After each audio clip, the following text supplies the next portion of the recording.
Sənə xəstə düşmüşəm, sən də mənim dərdimə dərman kimisən. Ruhum sənsiz üşüyür, damarlarımda dolanan qan kimisən.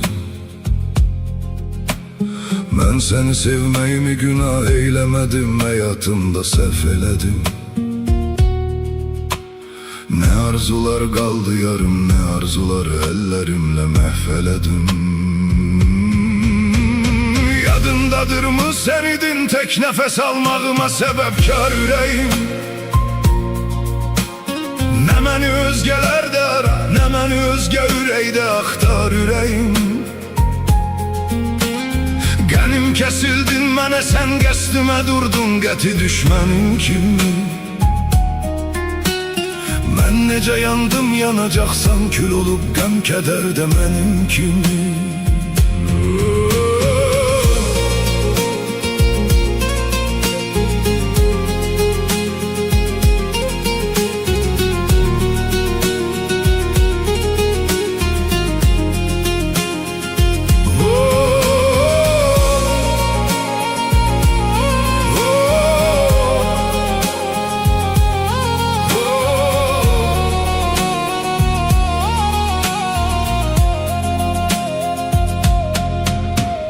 Sayısız olub tək gecələr, sübhə qədər sızlamışam, ağlamışam.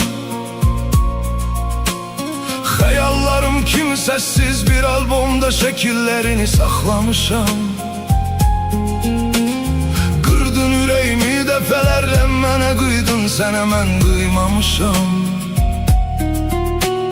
Var içində nifrət, amma lənət ürəyim, səndən doymamışam.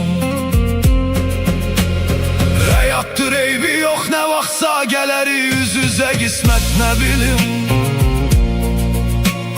Rastlaşdırar uca Allah, ya təsadüf, ya da fürsət nə bilim.